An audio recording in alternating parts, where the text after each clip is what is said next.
Dave Campbell's Texas Football Instant Reactions here at the UIL Football State Championships. I'm Ishmael Johnson, and that's Matt Stepp. We just got finished crowning, after 12 hours it feels like, the 6A Division I state champions. Once again, the Duncanville Panthers. Reginald Samples pulls the back-to-back 49-33. I believe I got that right. Yep, 49-33 over North Shore. This one, the score was not. The score does not really indicate how lopsided this game really felt.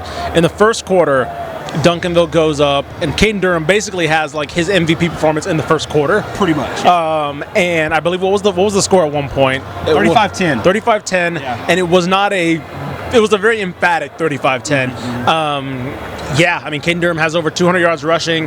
Honestly, the thing that I think that I took away from this was everybody's talking about DeCorian Moore, right? Everybody talks about, obviously, Devin Sanchez for North Shore, but Ace and Theus for Duncanville had over 100 yards. Zach Turner over 100 yards, two touchdowns, and it was like, and of course Keelan Russell played great as well. It was a lot of other pieces that were like, oh yeah, this Duncanville team is just insanely stacked. Yeah, they're loaded at skill positions, and this game was won in the first 17 minutes of the game.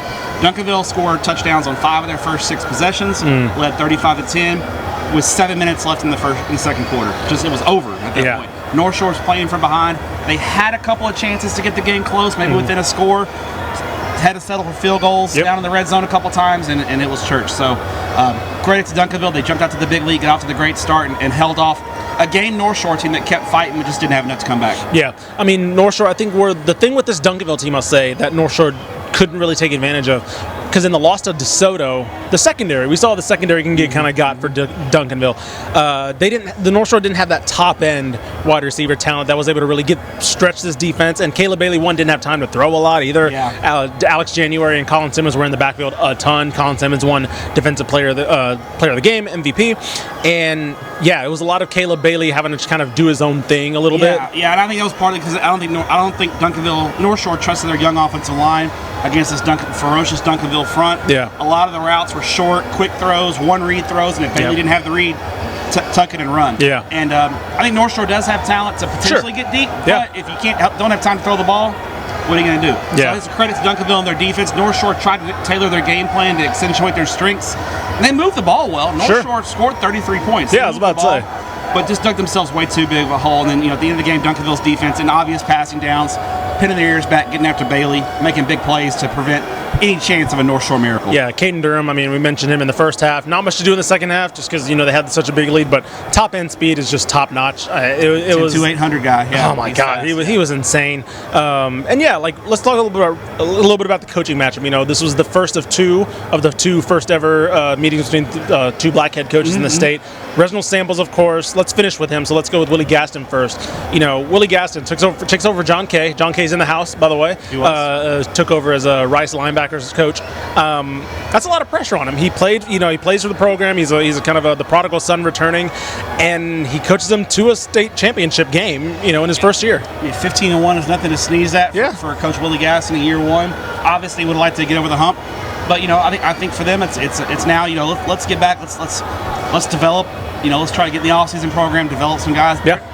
North Shore's probably going to be back. Caleb Bailey's a junior. Yeah. Deon DeBlanc's a junior. Devin Sanchez is a junior. A lot of that offensive line, underclassmen. Defensive line, underclassmen. They're going to be young. They got to find a running back. I feel like North Shore's going to find a running back. I was about to say, they always seem to. They roll. So, for Duncanville, they lose a lot of frontline talent, but they got more coming. I was about to say. They got guys that are in the pipeline. I think the big question for Duncanville is what's Reggie Samples got left? I was about to say, He's won back-to-back state championships now. He's got nothing left to prove.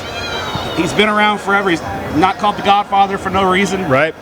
So at any point, he could hang it up. Does Coach Samples decide to come back and coach another year? And if he doesn't, who takes over? All that stuff. Something to watch with Duncanville, especially when you have a coach who's been around as long as Coach Samples. He could retire at any moment, and it's just the nature of the business. So that'll be interesting to watch. And then also, he's assembled a really talented staff. Yeah. Offensive and defensive coordinators. He's had a lot of coaches go on to be head coaches in the past. Is that the same this offseason? Yeah. Do those guys get calls to become head coaches? So there'll be transition and turnover more than likely the Duncanville staff, just because people want to hire winners, and Duncanville's got a lot of winners on their staff. Yeah. We had those same questions last year about him, right, when he got it done. But then all of a sudden it became we started to hear nah, man, he's got the itch now. And it's all of a sudden that kind of reinvigorates people to be, well, I won one, see if I can win two. So the question becomes, does he want to win three? which they're definitely set up to do. We've seen this matchup for 5 times now.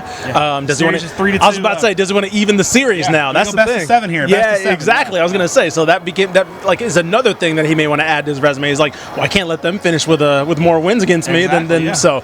We'll see. Of course, it'll be a fun offseason, but yeah, 6A D1 is done, the biggest classification in the state. We got one more, Division II, DeSoto, Humble, Summer Creek.